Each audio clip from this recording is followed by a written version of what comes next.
Hi viewers, welcome back to VS cakes and bakes. మన ఛానల్లో ఇప్పుడు వరకు న్యూట్రిజెల్ ఎలా ప్రిపేర్ చేసుకోవాలి, వెనిలా స్పాంజ్ ఎలా ప్రిపేర్ చేసుకోవాలి, నెక్స్ట్ విపింగ్ క్రీమ్ ఎలా బీట్ చేసుకోవాలి, ఇలా చాలా చూసాం కదా. పైనాపిల్ కేక్ ఎలా ప్రిపేర్ చేసుకోవాలని. ఇంకా రానున్న రోజుల్లో బ్రౌనీస్, నెక్స్ట్ బ్రెడ్స్, ఇలా చాలా చూపించబోతున్నానండి ఈ ఛానల్లో. So please do like, share and subscribe. And before that ఈరోజు మన ఛానల్లో వచ్చేసి చాక్లెట్ స్పాంజ్ ఎలా చేయాలో చెప్పబోతున్నానండి. రెడీయా? Let's go. మనం ముందుగా ప్రిపేర్ చేసుకున్న curd, half TSP baking soda and 3/4 TSP baking powder, 7 grams of cocoa powder, 40 grams of oil, 40 grams of water and 80 grams of sugar, 90 grams of maida, finally 1 TSP vanilla essence. Vanilla ఎసెన్స్ని నేను రెగ్యులర్గా ఇక్కడ మార్కెట్లోనే తీసుకున్నానండి, just reference కోసం చూపిస్తున్నాను అనమాట. Next మనం బ్యాటర్ని ప్రిపేర్ చేసుకునే ముందు పాన్ని ప్రీహీట్ చేసుకుందాం. ఓటీజీ ఆర్ ఓవెన్ లేని వాళ్ళు ఇలా ప్యాన్లో కేక్ని బేక్ చేసుకోవచ్చు. గ్యాస్ కట్ అండ్ విజిల్ లేకుండా లో ఫ్లేమ్లో ప్యాన్ని ప్రీహీట్ చేసుకోవాలండి. అండ్ జస్ట్ ప్యాన్లో చిన్న ప్లేట్ పెట్టండి, అంటే అది ప్రీహీట్ అయిన తర్వాత మనం కేక్ బేస్ పెట్టుకోవడానికి యూజ్ అవుతుంది అనమాట. సో లో ఫ్లేమ్లోనే ప్రీహీట్ చేసుకోవాలండి. సో రిమెంబర్, మన పాన్ ప్రీహీట్ అయ్యేలోపు మనం కేక్ బ్యాటర్ని ప్రిపేర్ చేసుకుందాం. ఫస్ట్ మనం ప్రిపేర్ చేసుకున్న కర్డ్, దీని గురించి ఆల్రెడీ నేను వెనిలా స్పాంజ్ బేక్ చేసినప్పుడు చెప్పాను. ఒకసారి మన ఛానల్లోకి వెళ్ళి చెక్ చేయండి, లేదా డిస్క్రిప్షన్ యాడ్ చేస్తూ చూడండి.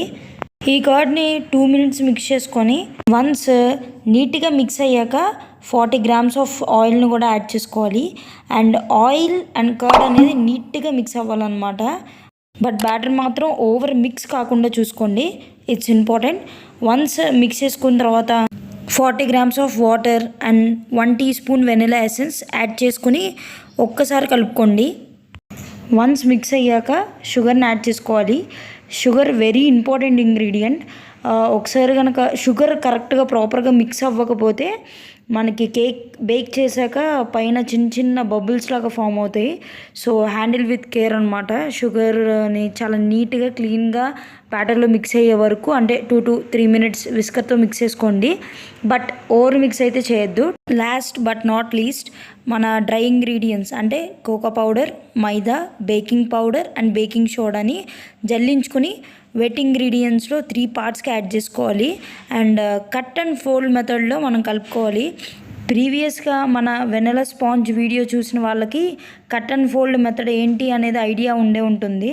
So once cut and fold మెథడ్లో 3 partsగా యాడ్ చేసుకుని కలుపుకున్న తర్వాత మనం ఇంకా మన టిన్లోకి తీసేసుకోవచ్చు అనమాట ఈ బ్యాటర్ని. వన్స్ టిన్లోకి తీసుకున్న తర్వాత ట్యాప్ చేయడం మాత్రం మర్చిపోకండి. ట్యాప్ చేస్తే ఏంటంటే ఎయిర్ బబుల్స్ ఏమైనా ఉంటే కనుక బ్యాటర్లో అవన్నీ పోతాయి అన్నమాట. సో అందుకనే ట్యాప్ చేయడం అనేది చాలా నెసెసరీ అనమాట. సో అది మాత్రం మర్చిపోకండి. ఫైనల్గా మనం రెడీ చేసుకున్న బ్యాటర్ని బేక్ చేసేసుకుందామా. ఆల్రెడీ మనం ప్రీహీట్ చేసుకుని ఉంచుకున్నాం కదా, ఆ ప్యాన్లో మన బ్యాటర్ని పెట్టుకుని 30 to 35 minutes హీట్ చేసుకోవాలి. వన్స్ కేక్ బేక్ చేసుకున్నాక నైఫ్తో కానీ లేదా చిన్న టూత్పిక్తో కానీ కరెక్ట్గా బేక్ అయిందా లేదా అని చెక్ చేసుకోవచ్చు.